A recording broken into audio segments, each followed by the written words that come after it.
Hello everyone, this here is Grip Garage Man Door 82. We're here with the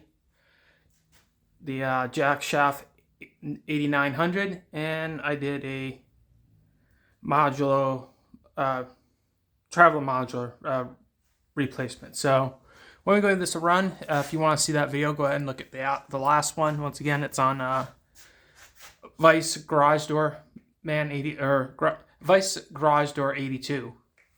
Is my new channel. It's gonna get a while for me to get used to saying that, but here we go, guys.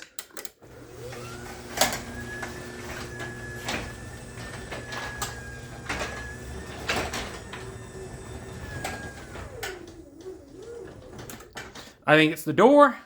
I don't think it's the motherboard, and I don't think it's the travel modular. I think it's just the way this door is. It's been hit by a car somewhere along the line, so.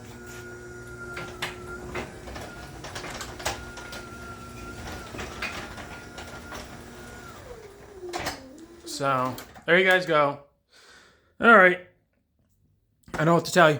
I think it's the door. But once again here, this is a Grip Garage Door 82. So, yeah, that's what it is. Grip Garage Door 82. So, I'll have to get used to saying that, guys. So, just remember, correct me if I'm wrong, it's Grip Garage Door 82.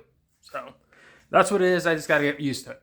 Just change the channel to that. So check out the other videos on Grip Garage Door 82, and we will have more, what do you call it? More footage, or film, I mean. All right, have a good one. Once again, Grip Garage Door 82 out.